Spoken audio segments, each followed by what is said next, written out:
Imagine a world where the ghosts of the past, mammoths stomping through icy tundras, dodos squawking in ancient forests, could walk the earth again. Sounds like science fiction, right? But here's the twist. A group of billionaires and scientists is seriously trying to make it happen. Their mission?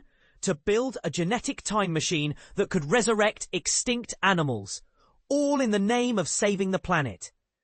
But here's where it gets controversial. Is this a bold leap for biodiversity, or a dangerous distraction from the real issues? Let's break it down. At the heart of this project is Ben Lamm, a tech visionary with a wild dream. He's not just talking about reviving woolly mammoths or flightless dodos. He's pushing for a full-scale de-extinction revolution. The idea is simple on the surface. Use cutting-edge gene editing tools like CRISPR to rewrite the DNA of living relatives of extinct species.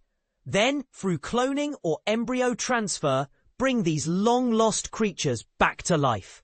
But the details, they're anything but simple. Scientists would need to decode ancient genomes, fill in genetic gaps, and figure out how to gestate and raise these creatures in the modern world.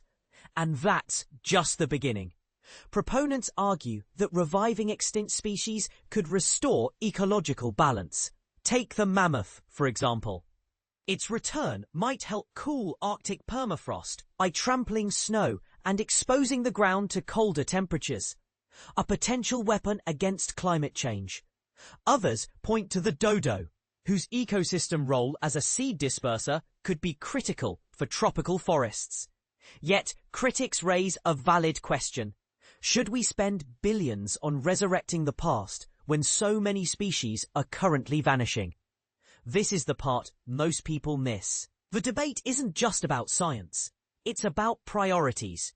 Are we trying to fix the planet, or are we simply playing God with nature's blueprint? And here's another angle. Even if these animals are brought back, would they truly thrive in today's world? Habitat loss, pollution, and climate change haven't taken a break just because we've mastered DNA editing. A resurrected mammoth might struggle to survive in a fragmented, human-dominated landscape. Plus, there's the ethical elephant in the room, pun intended. Should we interfere with evolution in this way? Could this technology be misused, like creating designer animals for commercial purposes? These are the kinds of questions that keep scientists and the public awake at night. So what's your take? Is this a visionary effort to heal the planet, or a reckless gamble with unintended consequences? The conversation is just heating up, and we want to hear from you. Drop your thoughts in the comments. Should we focus on resurrecting extinct species, or is it time to double down on protecting what's left?